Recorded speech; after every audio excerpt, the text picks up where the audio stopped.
bigyan ko kayo ng chance naman to explain. Magkano yung expected or projected yun ang gastos sa anniversary niyo? Magkano?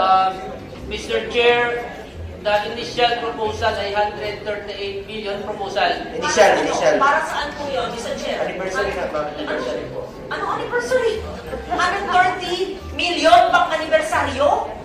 Saan niyo kukunin ito? Anong gagawin nyo? Una saan kukunin at anong gagawin nyo sa 130 million pang anibersaryo nyo? Mr. Chair, Anibersaryo pang bigay ng additional package. Hindi, anniversary celebration, ma'am. Ang tanong ko lang kung saan niyo kukunin ito. Sa part ba ng working budget ninyo kukunin yung 138? That's criminal. Mr. That's criminal. Mr. That's criminal.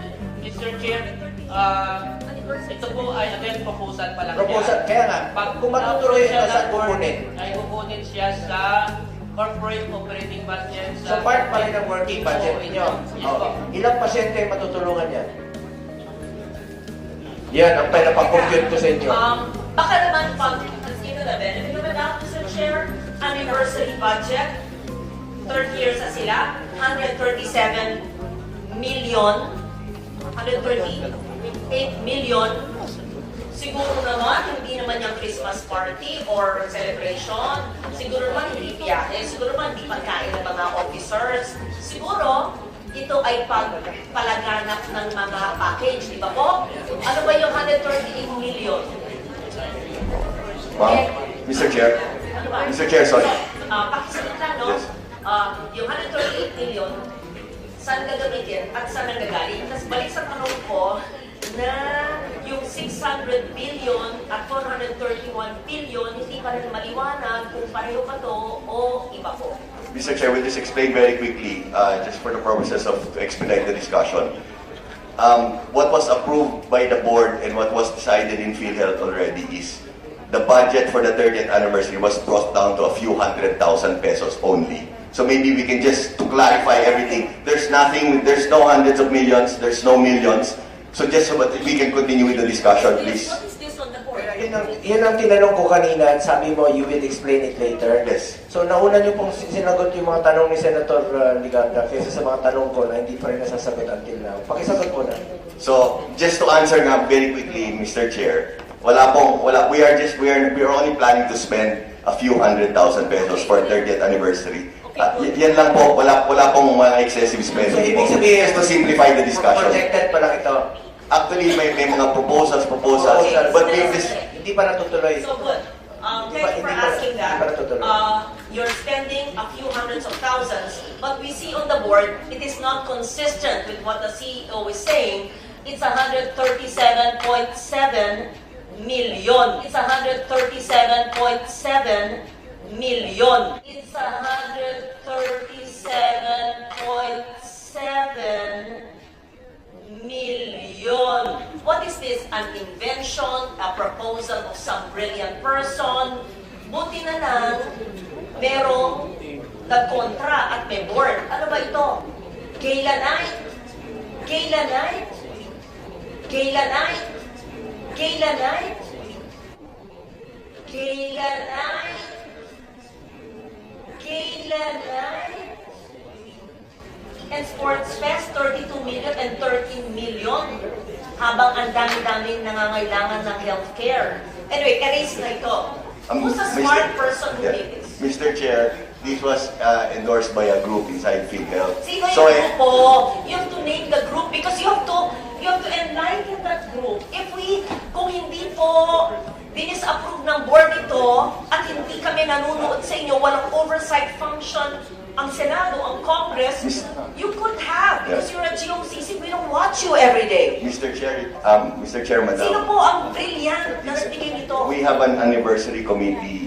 Sino po ang head ng anniversary committee? The anniversary committee po is headed by Mr. Ray Balenya. Yes. Can that person, please, not now, don't waste our time, give a memo to the chair of the Finance Committee, of the Health Committee, on why the person and the group thought of using 137 million of PhilHealth funds for giveaways and a gala night.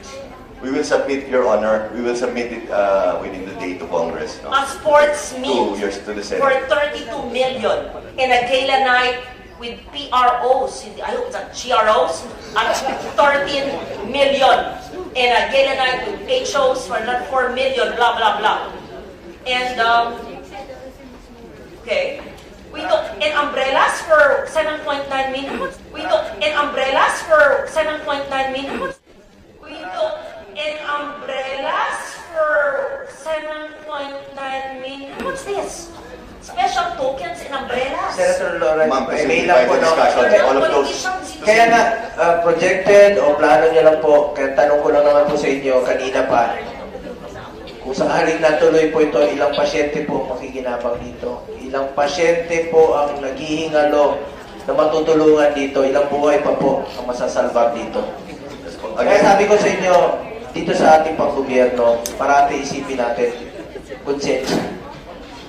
Okay, back to the 600 billion, yung mahiwagang 600. Ibig nyo sabihin, iba pa yung, meron kayong 600 billion, meron pa kayong 281 billion na reserve, at meron pa kayong 150 billion na surplus. Kala ko po, itong 281 at 150, total 431, ay parte ng 600. Ulit.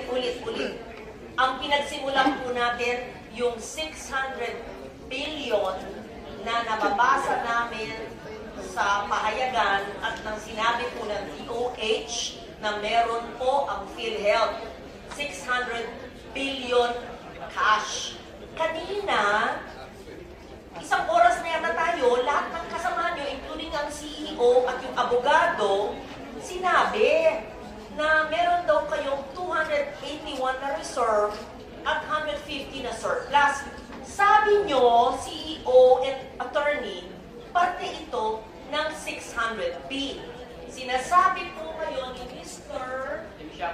Yes, nahiwalay pa ito maliban sa 600B. So, ibig sabihin, ang assets nyo, cash and non-cash, ay 1 trillion. Pakipaliwanag. Yes po, ma'am. Mr. Chair. Again, ito yung membership committee po. Ang backup po niya yung ating assets. Now, sa total assets of 628, yung investment po natin, investment po.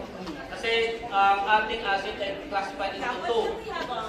Ma'am, Mr. Chair, Honorable Ligarda, again, dalawang klase po yung ating assets, current and non-current assets. Now, as mentioned by our PCEO, the total investment portfolio, 489, dito po siya nasa asset po. So, ibig sabihin, our reserve and our surplus, ang backup niya ay yung ating assets. Now, sa asset po nito, malaki 489. Opo, malaki. Assets. Opo.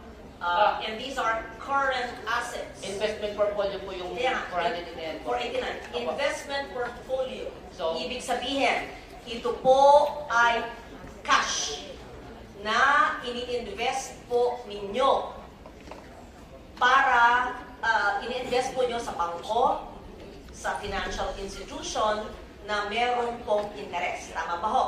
Opo. Okay? So, I-breakdown meron po kayo- natin, ma'am. Ano po? I-breakdown po natin. One question lang, anong kinukonsider mo ba ang PhilHealth as negosyo o medical insurance? Health insurance po tayo. Health. Opo, yun. Very clear po Ay, sa amin. paintindi mo sa mga kababayan natin At yung pangalawang tanong, saan nyo kukunin ang inyong working budget for next year na 200, how much is that? 280? 281. Saan nyo kukunin dito sa sinasabi ninyo? Opo, the source of our 284 corporate operating budget sa year 2025 estimated direct contribution of 203 billion, investment income of... Direct contribution, ito yung amin. Amin to. Atin po, atin. Atin yun, Opo. sweldo natin. Opo. So, yung sweldo natin, yun, ito yung sa working budget ninyo next year. Opo. Na-connect na to, hindi ba? That is estimated po. Estimated pa, kukolektahin pa. Sa 2025 po. Out of 283, magkano? 284 po. 283. 203 ay estimated. Yung 81, saan nyo kukunin? Ang, again, yung other portion, my investment income estimated at 20 billion, Mr. Chair. And the difference of 48 ay kukunin natin siya doon sa surplus. Sa surplus na siya. 48 billion yan. So, may pagkukunan kayo. Opo, may Can you pagkukunan assure po. the public na makukuha to? Yes po, Mr. Chair.